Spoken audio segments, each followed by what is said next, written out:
তুমি যদি ভগবান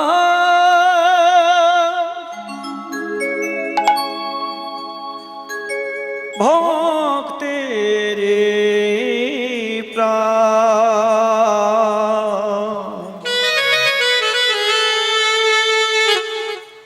তবে কেন দুঃখ ভগবান, তুমি কেন এত দুঃখ নয়ন জলে বুক ভাসিয়ে ওই সার্বভৌম পণ্ডিত নয়ন জলে কাঁদছে প্রভু। তুমি যদি ভগবান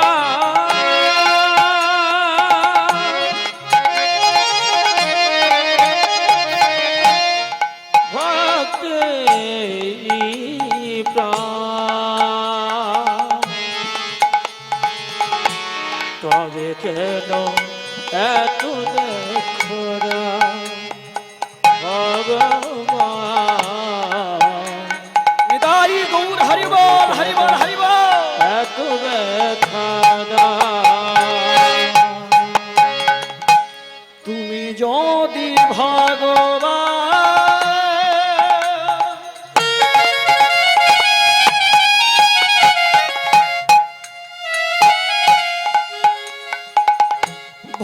ভক্তেরি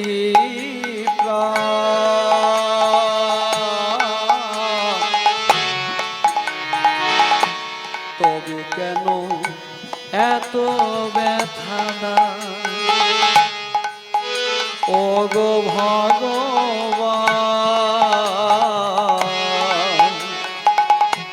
তবে কেন এত দুঃখ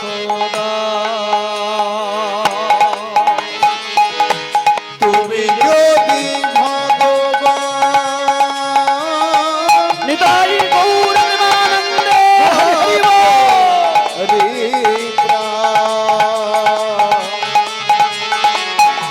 তবে কেন এত ব্যথা ভগবান, তবে কেন এত ব্যথা তুমি যে কামনা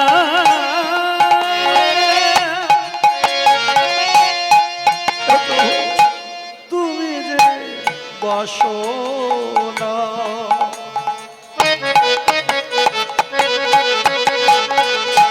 তবে কেন এত ব্যথা ও গো ভগবান, তবে কেন এত ব্যথা নিতাই গৌর হরি হরি বল। কামনা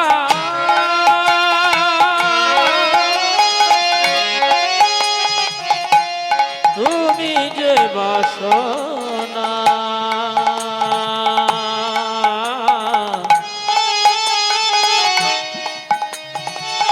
তবে কেন এত দুঃখ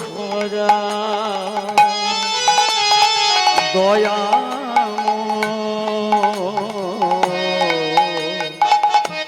তবে কেন এত ব্যথা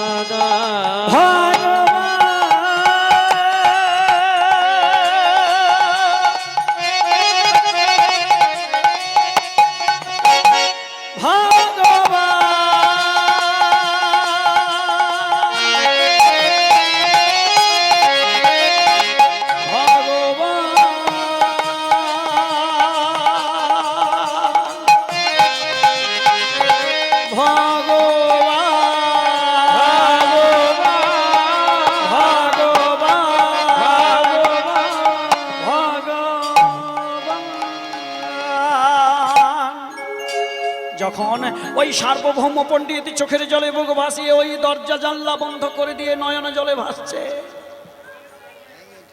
তখন ওই ঘরের ভেতরে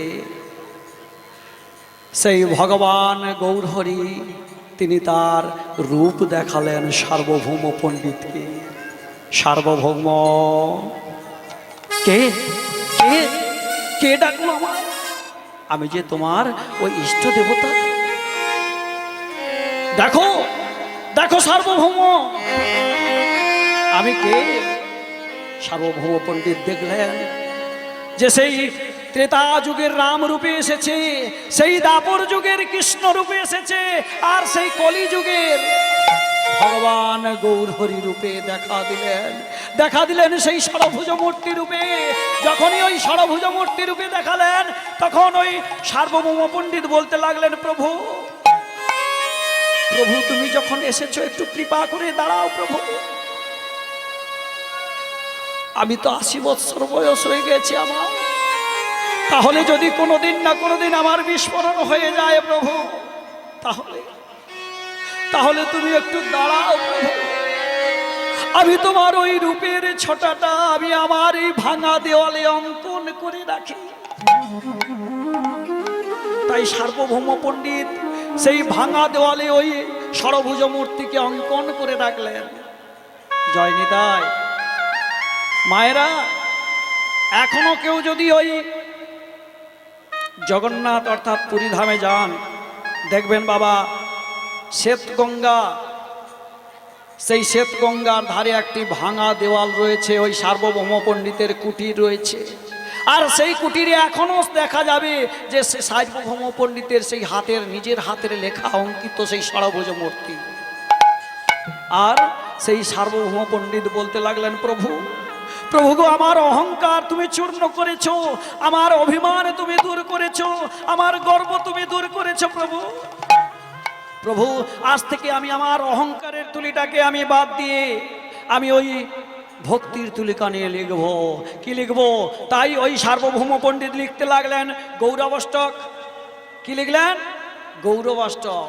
তিনি লিখলেন, উজ্জ্বলা বরণম গৌরবরদেহ গৌরবরদেহ বিলসিত নিরবধি ভাব বিদেহম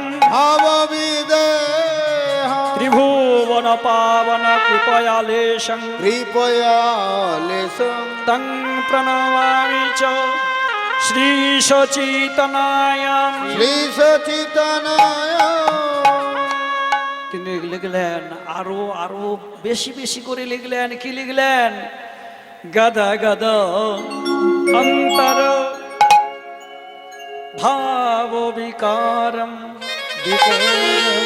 দুর্জনতর জন নাদ বিশালং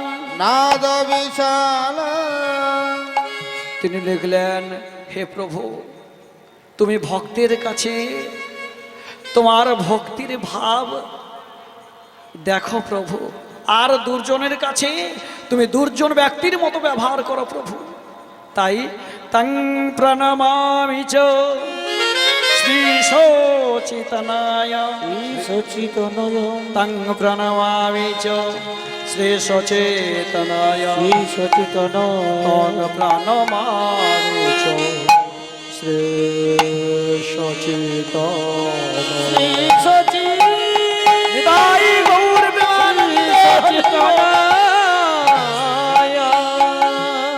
তাই আজকে সার্বভৌম পণ্ডিতকে ভগবান গৌরহরি জিজ্ঞেস করছে, আচ্ছা সার্বভৌম বলতো এই পুরীধামে যিনি রয়েছে তিনি কে?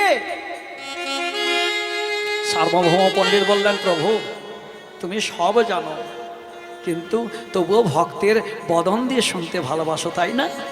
তাই তিনি ওই ভগবানের কাছে ব্যাখ্যা করতে লাগলেন। আজ থেকে প্রায় অনেক দিনের কথা, সেই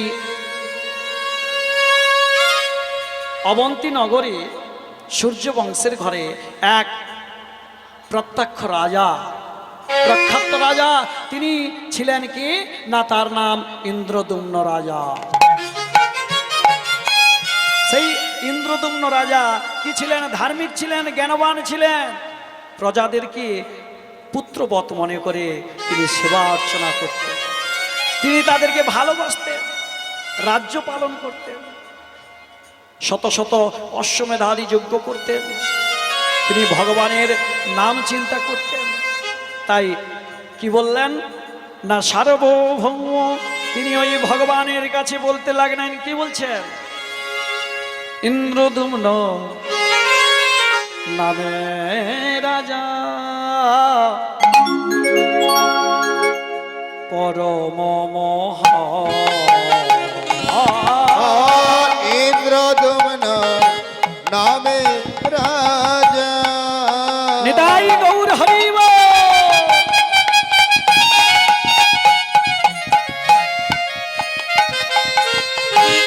পরম মহা ইন্দ্রদুম্ন নামে রাজা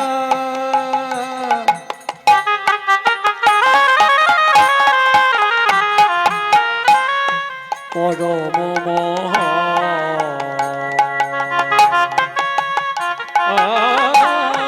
ইন্দ্রদুম্ন নামে রাজা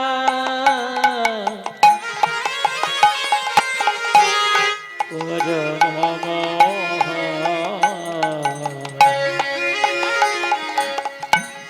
বিষ্ণু মতে স্থাপিবারে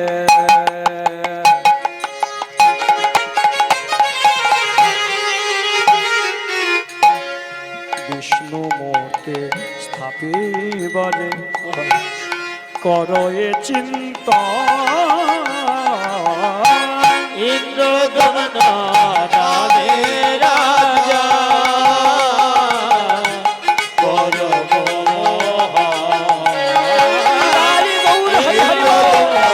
নামে রাজা পরম মহা।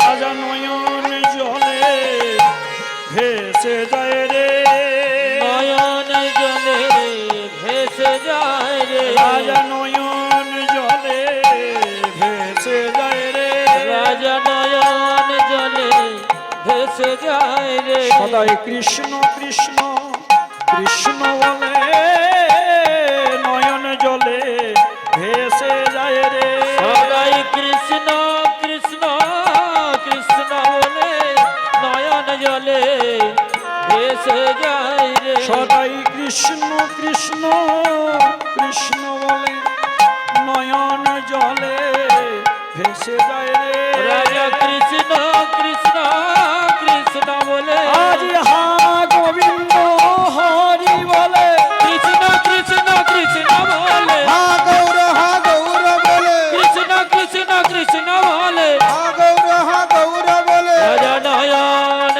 জলে ভেসে যায় রে নয়ন জলে ভেসে যায় রে।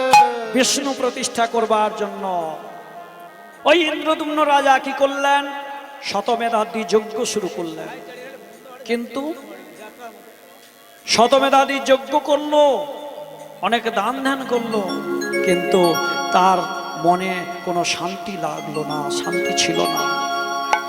সদাই কৃষ্ণ কৃষ্ণ বলে নয়ন জলে অবিরাম মাটিতে গড়াগড়ি দেয়। একদিন তিনি ওই কৃষ্ণ অষ্টমীর তিথিতে রাত্রিবেলায় যখন শয়নকক্ষে ওই পালঙ্কের উপরে শয়নে আছেন, ঠিক সেই সময় ঘুম আসছে না।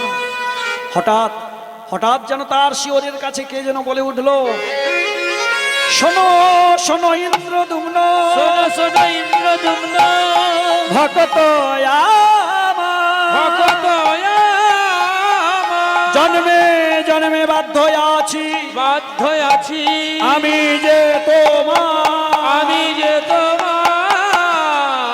নীলগিরি পর্বত মাঝে পর্বত মাঝে পূজা করিছে সব, পূজা করিছে সব তিনখানি দারু ব্রহ্ম, তিনখানি দারু ব্রহ্ম ও ভাসিছে দধি জ্বালাবা, দধি জলদা রাজা নীলমাধব সন্ধান কর নীল মাধব সন্ধান কর, নীল মাধব সন্ধান কর রাজা নীল মাধব সন্ধান কর, রাজা বিষ্ণু প্রতিষ্ঠা কর নীল মাধব সন্ধান কর রাজা বিষ্ণু প্রতিষ্ঠা কর, নীল মাধব সন্ধান কর, রাজা বিষ্ণু প্রতিষ্ঠা কর রাজা নীল মাধব সন্ধান কর রাজা বিষ্ণু মন্দির প্রতিষ্ঠা কর, নীল মাধব সন্ধান কর। হঠাৎ রাজার ঘুম ভেঙে গেল, চমকে উঠলেন। প্রভু প্রভু গো, তুমি দেখা দিলে না, তুমি আমাকে দেখা দিয়ে তুমি চলে গেলে প্রভু, দেখা দাও। নয়ন জলে কাঁদতে কাঁদতে ওই পালঙ্ক থেকে মাটিতে পড়ে গেল, আর মাটিতে পড়ে গিয়ে হা নীল মাধব বলে চিৎকার করতে লাগলো।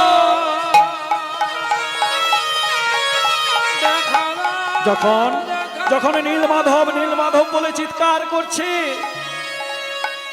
বাড়ির ভেতর থেকে গুন্ডিজা ছুটে এলো, বললেন ওগো মহারাজ তোমার কি হয়েছে?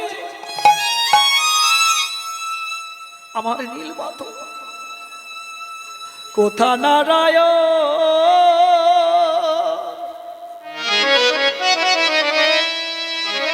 শ্রী মধুসূদন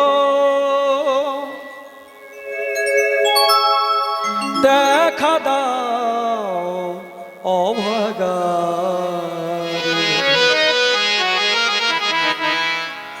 দেখা দাও অভাগা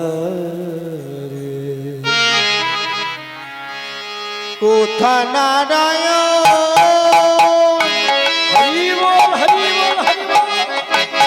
শ্রী মধুসূদন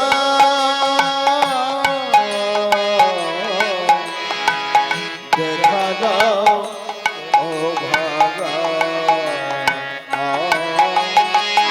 দেখা দাও ও ভাগা। আমি যে গো প্রভু কাঙালের কাঙাল, আমি যে গো প্রভু কাঙালের কাঙাল, দেখা দাও অভাগারে, দেখা দাও অভাগা কোথা নারায়ণ হরি হরি শ্রী মধুসূদন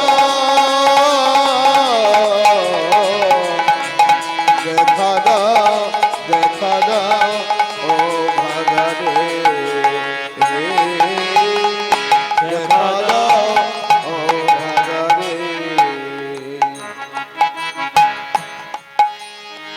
তুমি যে গো প্রভু কাঙালের ঠাকুর, তুমি যে প্রভু কাঙালের ঠাকুর, দেখা দাও ভাগারে কোথা নারায়ণ শ্রী মধুসূদন, দেখা দাও ভাগারে নিতাই গৌর হরি হরি দেখা দাও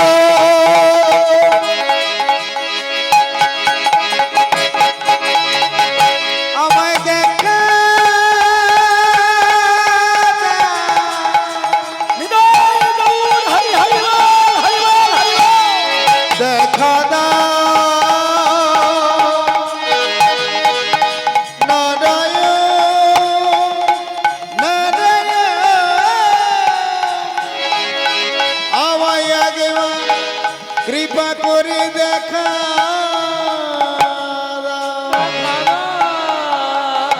দেখা দাও প্রভু।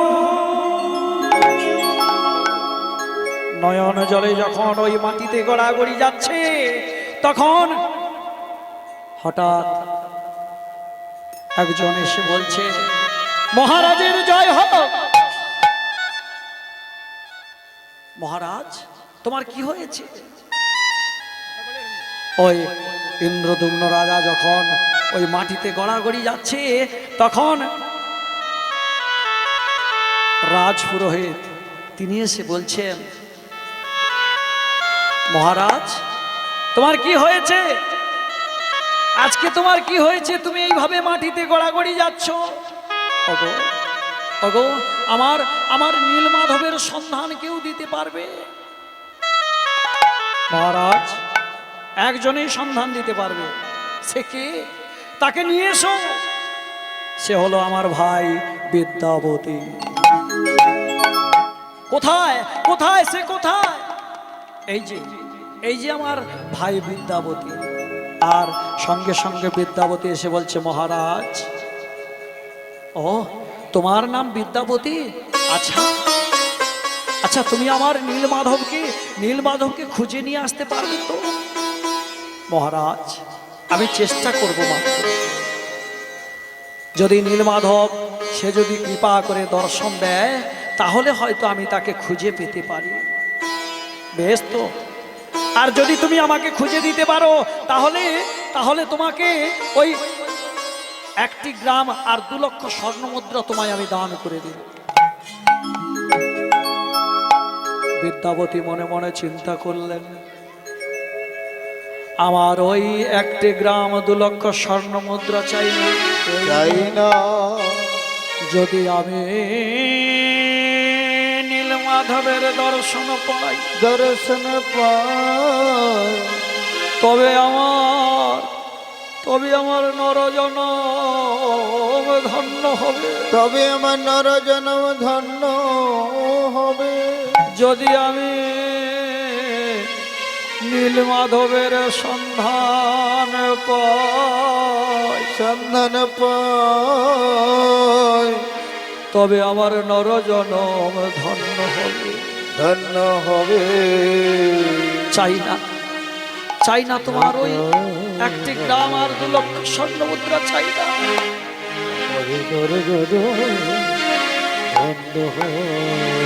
আমার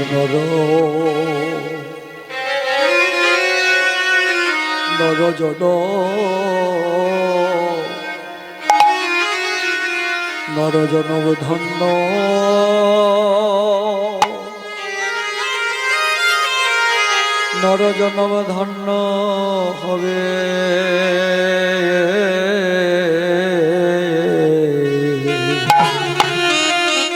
যেন আমার নরজন নিতাই গৌর হরি হরি বল।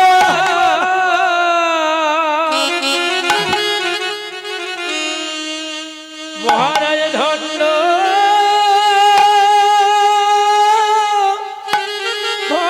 হবে। এইখানে চলে আসুন।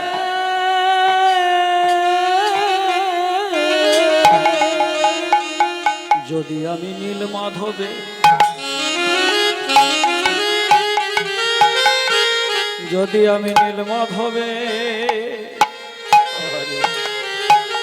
নীলমাধবে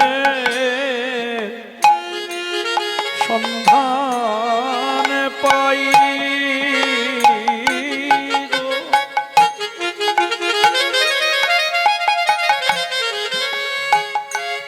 তবে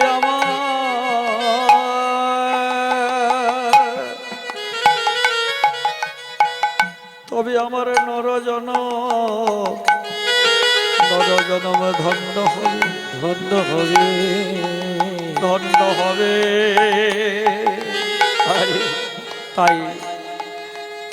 তাই রাজামশাই বললেন, বেশ তো, তাহলে আজকেই বেরিয়ে পড়ো। তাই ওই বিদ্যাপতি তিনি কি করলেন, নয়ন জলে কানতে কানতে ওই বিদ্যাপতি আজকে বেরিয়ে পড়লো। বেরিয়ে যায় গো।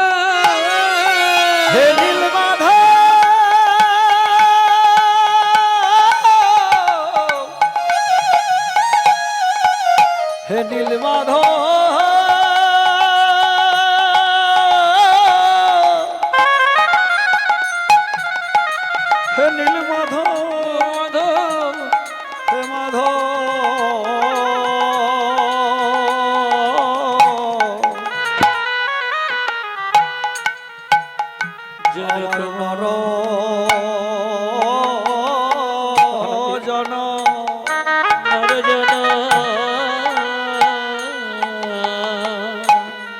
নর জনম ধন্য। রাস্তা দিয়ে যখন চলেছে, একদিন পার হয়ে গেল, দুদিন পার হয়ে গেল, 3 দিনের দিন হঠাৎ আকাশে ঝড় জল বৃষ্টি বজ্রপাত। ঝড় জল বৃষ্টিতে বজ্রপাত হচ্ছে। তিনি কি করলেন? ওই বজ্রপাত মাথায় নয়ে, ঝড় মাথায় নিয়ে, বৃষ্টি মাথায় নিয়ে চললেন। তিনি পিছু হটলেন না। দেখতে দেখতে আবার 3 দিন কেটে গেল।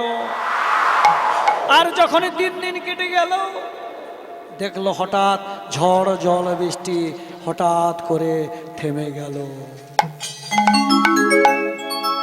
আর দেখতে পেল রাস্তায় কত পশু পাখি কীট পতঙ্গ মরে পড়ে আছে। 3 দিন তার খাওয়া দাওয়া নেই।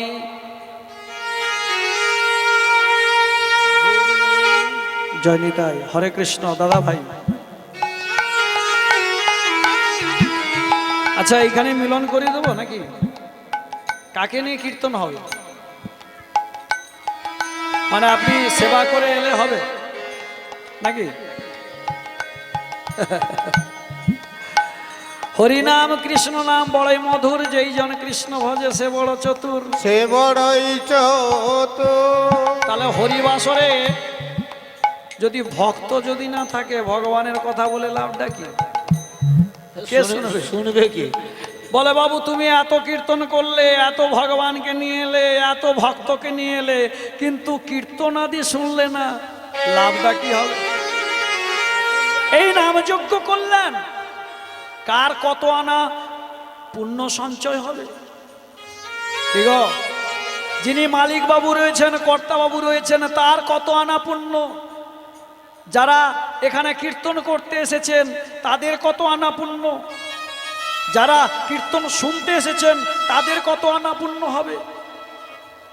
ঠিক, পুণ্যটাকে এমনি পাওয়া যায় বাবা? আমরা গিয়ে যাব, কেউ থাকবে না, বলে আমি আছি তুই আছি, তাহলে কি হবে? কীর্তন আসরে এসে বসতে হয় বাবা। রোজ তো খাওয়া দাওয়া করি, হ্যাঁ, রোজ তো ঘুমিয়ে যাই, কিন্তু আগামী দিন তো আবার 9টা বাজলেই খেয়ে দেশে ওর। কিন্তু আজকে যে এই হরিবাসর শুরু করেছে, এই যে বুদ্ধদেব বাবু, তিনি যে তার সুকষ্টের অর্থ দিয়ে তিনি যে আজকে নিশি প্রহর নামযজ্ঞ করছেন, তিনি যে আজকে চতুর্থ প্রহর নামযজ্ঞ করছেন, কিসের জন্য বাবা? তাই তো শাস্ত্রে বললেন, ভক্তি যার ভগবান তার। ভক্তি না থাকলে ভগবান আসবে। তাই এদিকে ওই বিদ্যাবতী তিনি কি করলেন? শরীর খুবই পরিশ্রান্ত, চলার শক্তি নেই। তিনি কি করছেন? চোখের জলে বুক ভাসিয়ে কাঁদছেন, হে নীলমাধব, হে নীলমাধব, দেখা দাও প্রভু, কোথায় গেলে তোমায় পাবো? নয়ন জলে যখন ভাসছে, হঠাৎ দূর থেকে যেন দেখতে পেল একটা ওই বনের ভেতরে যেন একটা টিম টিম করে লাইট জ্বলছে, টিম টিম করে আলো জ্বলছে। আর সেই মুহূর্তে কি করেছে? যখন ওই আলোটা জ্বলছে, সেই আলোকে লক্ষ্য করে চলেছে। ওই আলোটা কার? কার আলো? কিসের আলো? আমাকে এই মুহূর্তে কে আশ্রয় দেবে? হঠাৎ ওই আলোকে লক্ষ্য করে কুটির প্রাঙ্গণে এসে হঠাৎ ওই কুটিরের দরজায় ধাক্কা দিচ্ছে। আর যেই না ধাক্কা দিয়েছে, অমনি ওই কুটিরের ভিতর থেকে একজন মেয়ে, সে কে না? ওই সবররাজ বিশ্বাবসুর মেয়ে, নাম ললিতা। ওই ললিতা এসে দরজাটি খুলে দিয়ে কি বলছে? হাতে প্রদীপ নয়ে, থালায় করে প্রদীপ নয়ে এসেছে। আর কি বলছে? আসিলে কে গো বিদেশিনী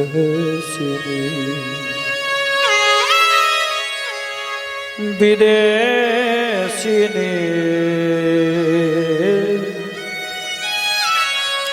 আসিলে কে গো বিদেশিনী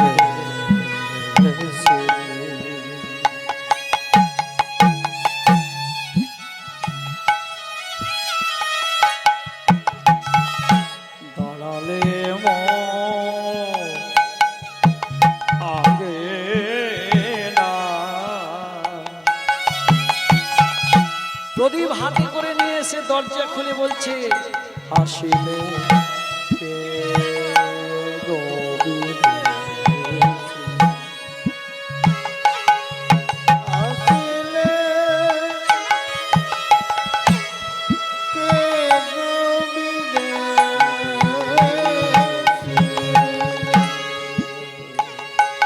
নয়নে লয়ে আখি জল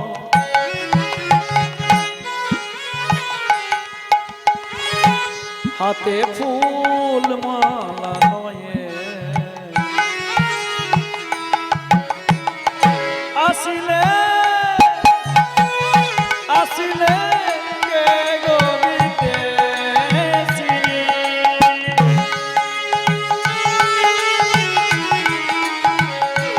আসিলে কে গো বিদেশিনী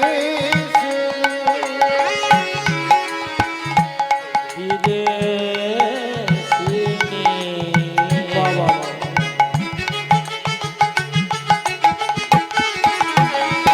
আসিলে কে গো বিদেশিনী কে তুমি তোমায় তো কোনোদিন দেখি নাই জানি না চিনি না তোমার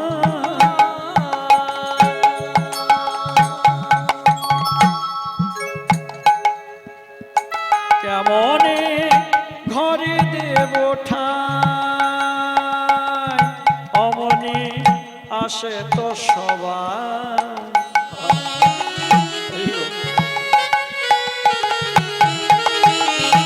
হাতে ফুল নয়ন জল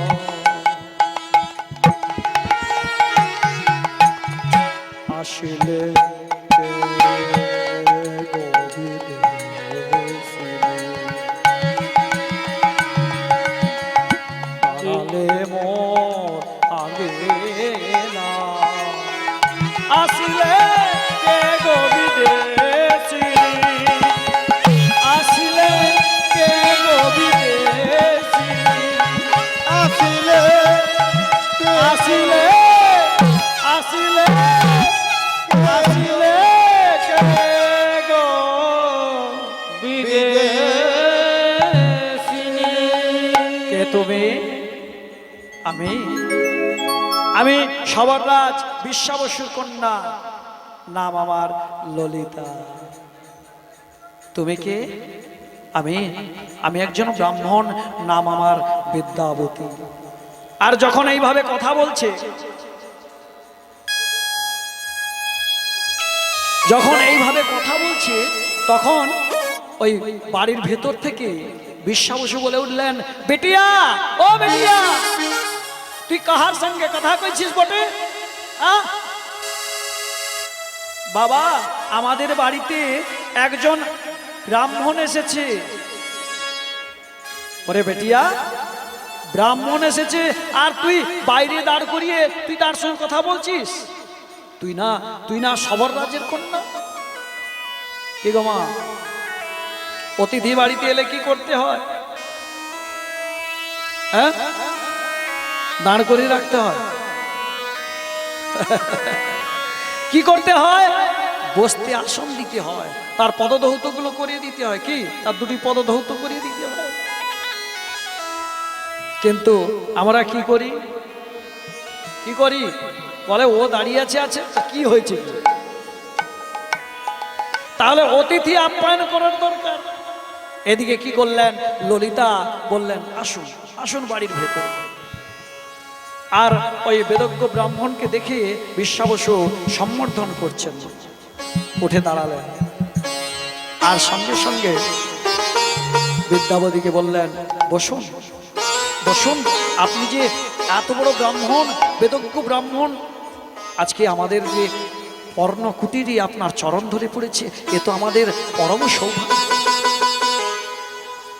তখন বলছেন, না না, আমি রাস্তা ভুল করে তোমাদের এখানে প্রবেশ করেছি। বেশ ললিতা, তুমি এক কাজ করো, ওই ব্রাহ্মণকে তুমি থাকার ব্যবস্থা করে দাও, ওর আহারের ব্যবস্থা করে দাও। না বুঝি ও খুবই পরিশ্রান্ত, তাই কি করলেন, আহারের ব্যবস্থা করে দিলেন। কিন্তু ব্রাহ্মণের কিছুই ভালো লাগছে না। কেন বলুন তো, কেন ভালো লাগছে না? তার সদাই চিন্তা হচ্ছে সেই নীলমাধব। সদাই সে নয়ন জলে ভাসছে যে নীলমাধব নীলমাধব। এই নীলমাধব নীলমাধব বলতে বলতে তার খাওয়াও ভালো লাগছে না, ঘুমোতেও ভালো লাগছে না। কি করলেন, বিছানার মধ্যে শুয়ে আছে ঠিকই, তার ঘুম আসছে না। এদিকে দেখতে দেখতে ঠিক প্রভাত হয়ে এসেছে। আর যেই না প্রভাত হয়ে এসেছে, সেই সময় কি করেছে না, ওই বিশ্বাবসু তিনি কি করেছে না, তিনি ওই ললিতাকে ডাকছে, বেটিয়া, ও বেটিয়া, আরে উঠে পড়, উঠে পড়, আমাকে ওই ঠাকুরের ওই ফুলের সাজি টাজি দে, আমি যাব ওই নীলমাধবের পুজো করতে। আর যেই না নীলমাধব বলেছে, ওই বিদ্যাবতীর কর্ণকুহরে প্রবেশ করেছে নীলমাধবের কথা। আর যেই নীলমাধবের কথা প্রবেশ করেছে, সঙ্গে সঙ্গে চমকে উঠেছে নীলমাধব, আমার নীলমাধব। প্রভু, আমি যাকে খুঁজছি, আমি যাকে সন্ধান করছি, সেই নীলমাধবকে তুমি প্রভু। এদিকে বিশ্বাবসু তিনি চলে গেলেন। ওই বিদ্যাপতি মনে মনে চিন্তা করলো, যদি ওই নীলমাধবের সন্ধান নিতে হয়, তাহলে আমাকে এই ললিতার হাত ধরতে হবে। হরিবল হরিবল। কি করতে হবে না, ললিতার আশ্রয় যদি নেওয়া যায়, তাহলে তাহলে ওই নীলমাধবের দর্শন পাওয়া যাবে। প্রভাতকালে ললিতা ব্রাহ্মণকে বলছেন, হে বেদজ্ঞ ব্রাহ্মণ, আপনার সেবার কোনো ত্রুটি হয়নি তো? না না, কেন সেবার ত্রুটি হবে? আসুন, আসন উপবেশন করে দিয়েছি, ওই আসনে বসুন। এই বলে কি করলেন, বিদ্যাবতীকে আসন পেতে দিয়ে ওই বিদ্যাবতীকে সেবা করতে দিয়েছে। আর যেই না সেবা করেছে, সেবা করতে দিয়েছে, অমনি বিদ্যাবতী কি করেছে না, ললিতার হাতটি ধরে নিয়েছে। হাত ধরে বলছে, ললিতা, একই ব্রাহ্মণ ঠাকুর, তুমি আমার হাত ধরলে কেন? ললিতা, আমি যে তোমায় ভালোবাসি ললিতা। ছি ছি ছি ছি ছি, আমরা জাতিতে সবর নিচু জাতি, আর তুমি কোথায় বেদজ্ঞ ব্রাহ্মণ, বর্ণের শ্রেষ্ঠ ব্রাহ্মণ। না না না, এ কথা বলবেন। তখন বিদ্যাবতী বলছে, শোনো না, কারোর সঙ্গে কারোর ভালোবাসা হতে গেলে তার কি ওই জাতি দেখে কি ভালোবাসা হয় গো? কি গো, জাতি দেখে কি ভালোবাসা হয়? ভালোবাসাটা কেমন, একটা আত্মার সঙ্গে আত্মার মিলন হয়ে যায়, একটা মনের সঙ্গে আর একটা মনের মিলন হয়ে যায়, তাই না? কিন্তু এদিকে বিদ্যাবতী কেন ভালোবাসা করছে? শুধু তার না নীলমাধবের জন্য। এদিকে কি করলেন না, ওই ললিতার হাত দুটি ধরে বলছে, কি বলছে, তুমি যে আমার প্রাণের প্রিয়া,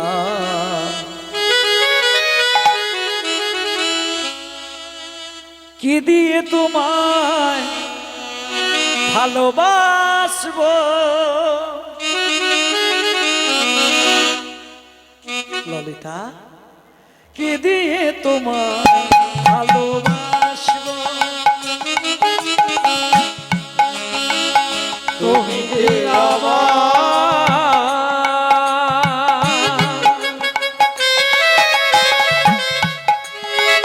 প্রাণের প্রিয়া। নিতাই গৌর হরি হরি বল, হরি বল, হরি বল। কেমন করে তোমায় ভালোবাসবো,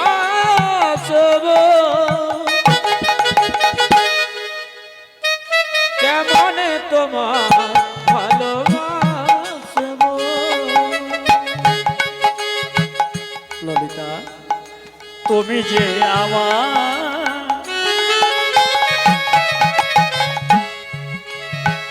প্রাণের প্রিয়া,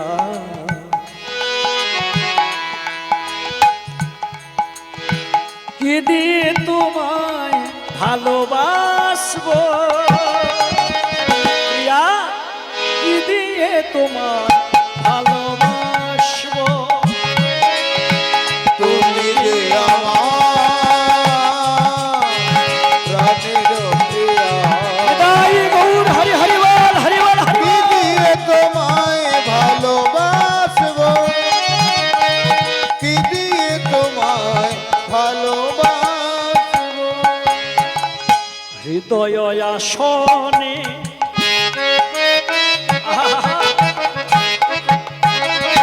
হৃদয় আসনে বসায়ে তোমারে কি করব ললিতা, প্রেমের মালা ডোরে বাঁধব, হৃদয় আসনে বসাই যাতানে, প্রেমের মালা ডোরি বাঁধবো। তুমি যে আমার প্রাণের প্রিয়া, কেমন তোমায় ভালোবাসবো, নিতাই গৌর হরি হরি বল। ভালোবাসবো, কি রূপে তোমায় ভালোবাসবো, কেমন তোমায় ভালোবাসবো। হে বিদগ্ধ ব্রাহ্মণ, ঠিক আছে, যদি তুমি আমায় ভালোবাসতে চাও, যদি তুমি আমায় বিবাহ করতে চাও, তাহলে তাহলে সন্ধেবেলায় যখন আমার পিতা বাড়িতে আসবে, তখন তখন আমি আর তুমি একসঙ্গে পিতার কাছে যাব। এদিকে ঠিক তাই হলো। সন্ধেবেলায় যখন বিদ্যাবতীকে সঙ্গে নয়ে ওই ললিতা পিতার ঘরে ঢুকেছে, পিতা তখন ওই ব্রাহ্মণকে দেখে বললেন, কি বিদগ্ধ ব্রাহ্মণ, তোমার কোনো সেবার ত্রুটি হয়নি তো? আসুন আসুন, বাড়ির ভেতরে আসুন। বিদ্যাবতী বললেন, আমি একটি নিবেদন নিয়ে এসেছি। ছি ছি ছি, নিবেদন বলবেন না, আপনি আদেশ করুন, আপনি যে বেদজ্ঞ ব্রাহ্মণ। আমি তোমার মেয়েকে বিবাহ করতে চাই। কি বললে, কি বললে তুমি? তুমি আমার মেয়েকে বিবাহ করতে চাও? কি বললে? শোনো, আমার ওই মা মরা মেয়েটা, যার কপালে এত দুঃখ, যার কপালে এত কষ্ট, আর তুমি তাকে বিবাহ করতে চাও? শোনো শোনো, সবাই শোনো, আজকে ওই বেদজ্ঞ ব্রাহ্মণ তিনি আমার মেয়েকে বিবাহ করবে। আমার ললিতার কপালে এত বড় ভাগ্য ছিল, আমার ললিতার কপালে এত বড় সুখ ছিল যে নাকি ওই বিদ্যাবতী ব্রাহ্মণের স্ত্রী হবে। ঠিক তাই হলো, সবাই মিলে বিবাহের আয়োজন করলেন। দেখতে দেখতে ওই ললিতার বিয়ে শুরু হলো। আর ওই বিয়ের দিন ললিতার মনটি কেমন করছে? আজও কি আনন্দের কথা কহনে না যায়। আজও কি আনন্দের কথা কহনে না যায়। আজ কি আনন্দের কথা কহনে না যায়। আজও কি আনন্দের কথা কহনে না যায়। আজও কি আনন্দের কথা কহনে না যায়। ললিতার বিয়ে আজি, ললিতার বিয়ে হবে, ললিতার বিয়ে আজি, ললিতার বিয়ে আজি। কি গো, ললিতার মনটা কেমন বলছে? আনন্দে বিহল। আজ কি আনন্দের কথা কহনে না যায়। আজ কি আনন্দের কথা কহনে না যায়। ঢাক বাজে সানাই বাজে বাজিছে মাদল। ঢাক বাজে সানাই বাজে বাজিছে মাদল। কি বাজছে? সানাই বাজছে না? আর মায়েরা কি করছেন? উলুধ্বনি দিচ্ছেন, শঙ্খধ্বনি করছেন।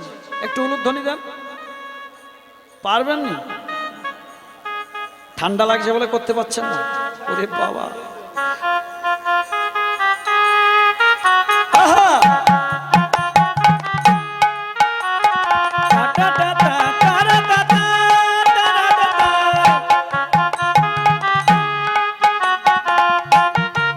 আহা! নিতাই গৌর হরি হরি বল, হরি বল, হরি বল। হরি বল, হরি বল।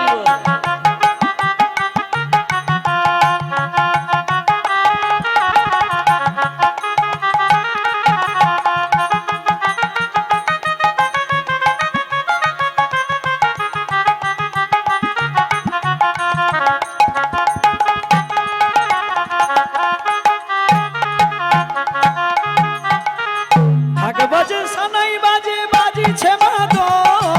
ঢাক বাজে সানাই বাজে বাজিছে মাদল। ললিতার বিয়েতে আজি, ললিতার বিয়েতে আজি। ললিতার বিয়েতে আজি, ললিতার বিয়েতে আজি। ললিতার বিয়েতে আজি আনন্দে বিহল। আজ কি আনন্দের কথা কহনে না যায়। আজ কি নিতাই আনন্দের গৌর হরি হরি বল।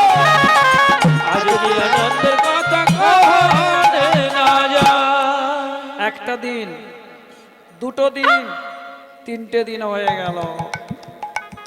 আর যেই না তিনটে দিন হয়ে গেল, এবার কি হয়েছে না, ললিতা হাতে ওই নীলমাধবের প্রসাদ নিয়ে এসে বিদ্যাবতীকে দিয়েছে।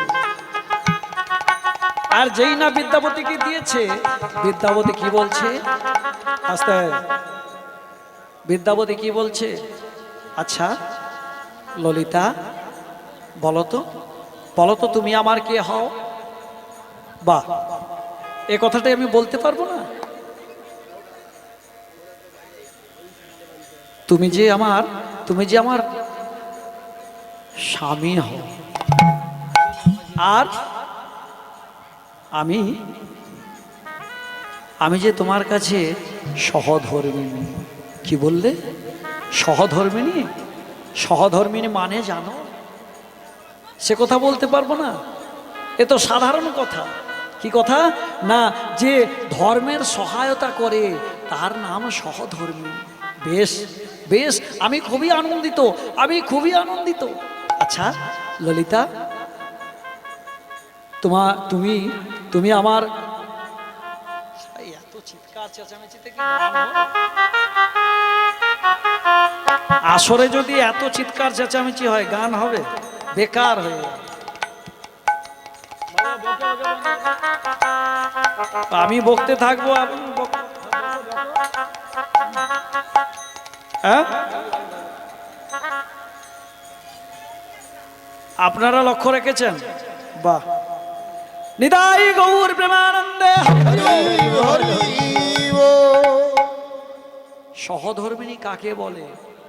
কি গো মা, সহধর্মিণী কাকে বলে? হ্যাঁ, ধর্মের সহায়তা করে। এখনকার দিনে কি ধর্মের সহায়তা করে? এখনকার কি বলে, স্ত্রী ওই হিট দিয়ে গরম করছে, কথা না শুনলে হিট। হরি বল, হরি বল। হ্যাঁ, তাই তো শাস্ত্রে বললেন, ক্ষোভে দাসাং রতি বেশাং ভোজনে জননী সমান, বিপদে সুমন্ত্রিনী সে যেন প্রতিবল্লভা। এখনকার দিনে ওটা আর হচ্ছে না। কেন বলুন তো? বিপরীত হয়ে গেছে। এখন বিপরীত হয়ে গেছে, স্বামীর কথা আর স্ত্রী শুনছে না, স্ত্রীর কথা স্বামীকে শুনতে হচ্ছে, না হলে অবস্থা খুবই খারাপ। কিচ্ছু করার নেই। তোমার সংসার আমি করব নি, আমাকে ডিভোর্স দিয়ে দাও। কি এখনকার দিনে এটা হয়ে গেছে। এখনকার দিনে যদি বলা হয় ক্ষোভে দাস সাং, মানে স্বামী যখন রেগে গেছে তখন স্ত্রীর কাজ কি হবে না দাসিত্ব রূপ, হ্যাঁ, ক্ষোভে হাসাং, হাসিত্ব রূপ ধারণ করতে হবে, হাসতে হবে, দাসিত্ব রূপ ধারণ করতে হবে। কিন্তু এখন কি হয়, স্ত্রী যদি রেগে যায় স্বামীকে গিয়ে বলতে হবে প্রিয়া তুমি কেন রাগ করছো গো। ক্ষোভে দাসাং রতি বেসাং, রতিকালে স্বামীকে আনন্দ দিতে হবে। ভোজনে জননী সমান। ভোজনকালে যেমন আপনি আপনার সন্তানটাকে ভালো করে খাওয়ান বসে, সেরকম স্বামীকেও সেইভাবে খাওয়াতে হবে। বিপদে সুমন্থিনী, বিপদকালে স্বামীকে কি করতে হবে, পিটান দিতে হবে না, কি গো? লোকজনকে নিয়ে গিয়ে সেই বিপদ থেকে উদ্ধার করে নিয়ে আসতে হবে, তাই না? তাহলে বিপদে সুমন্থিনী, সেজন্য পতিবল্লভা। আর না হলে ক্ষোভে সর্পং, রতিকালে ব্যাঘ্রাণ। কি লাভ হবে? লাভ কিছু হবে? ওই সংসারটি জ্বলে পড়ে খাক হয়ে যাবে। তাই বললেন সহধর্মিণী তাকেই বলে যে ধর্মের সহায়তা করে। কি হলো না, ওই বিদ্যাপতি যখন ললিতার সঙ্গে এইভাবে কথোপকথন হচ্ছে, তখন বিদ্যাপতি বলেছে যে দেখো তাহলে আজকে যে প্রসাদটি আমাকে তুমি খেতে দিয়েছো, এই প্রসাদটি কার? ললিতা বলছে স্বামী, স্বামী ও কথা বলো না, আমি এর উত্তর আমি দিতে পারবো না। বাহ, এক্ষুনি তুমি বললে যে ধর্মের সহায়তা করবে, আর এখন বলছো এর উত্তর দিতে পারবে না। স্বামী, স্বামী তুমি ভুল বোঝো না, আমি এই যে উত্তরখানি আমি দিতে পারবো না, আমার বড় ভয় হয়। কেন ভয় হয়? না বুঝি আমি যদি বলে দিই তাহলে আমার বাবার কাছে নীলমাধব থাকবে না। তাহলে প্রতি উত্তরে তার মুখ থেকে নীলমাধব বেরিয়ে গেল, আর যেই না নীলমাধব বলেছে সঙ্গে সঙ্গে ওই ললিতাকে জড়িয়ে ধরেছে। ললিতা, ললিতা বলো বলো কোথায় গেলে আমি সেই নীলমাধবের দর্শন পাবো, বলো আমাকে। আমার মাধবে আমি এর বেশি কোনো উত্তর দিতে পারবো না। দেখা বেশ, তুমি যখন বলছো যে আমাকে তুমি এর উত্তর দিতে পারবে না, তাহলে তোমার চোখের সামনে আমি আমার নিজের দেহটাকে শেষ করে দেব। না বলো না। জলে কাঁদছে ললিতা, ছুটে গিয়ে বিদ্যাপতির চরণে পড়ে গিয়েছে। তুমি অমন করে তুমি এ কথা বলতে পারলে স্বামী? তুমি এমন করে বলতে পারলে? বলো না। বেশ, তাহলে আমি আর এই প্রসাদ সেবা করব না। স্বামী, স্বামী ওইরকম বলো না। আমি তোমার দুটি চরণ ধরছি, এই আমি তোমার চরণ ধরে প্রতিজ্ঞা করে বলছি, আমি তোমায় নিয়ে যাব। আমি ঠিক সন্ধ্যেবেলা বাবা যখন ফিরে আসবে, আমি তোমাকে নিয়ে গিয়ে বাবার কাছে নিয়ে গিয়ে তোমাকে আমি বাবার কাছে নিয়ে গিয়ে বাবাকে বলবো যে কোথায় গেলে নীলমাধব পাওয়া যাবে।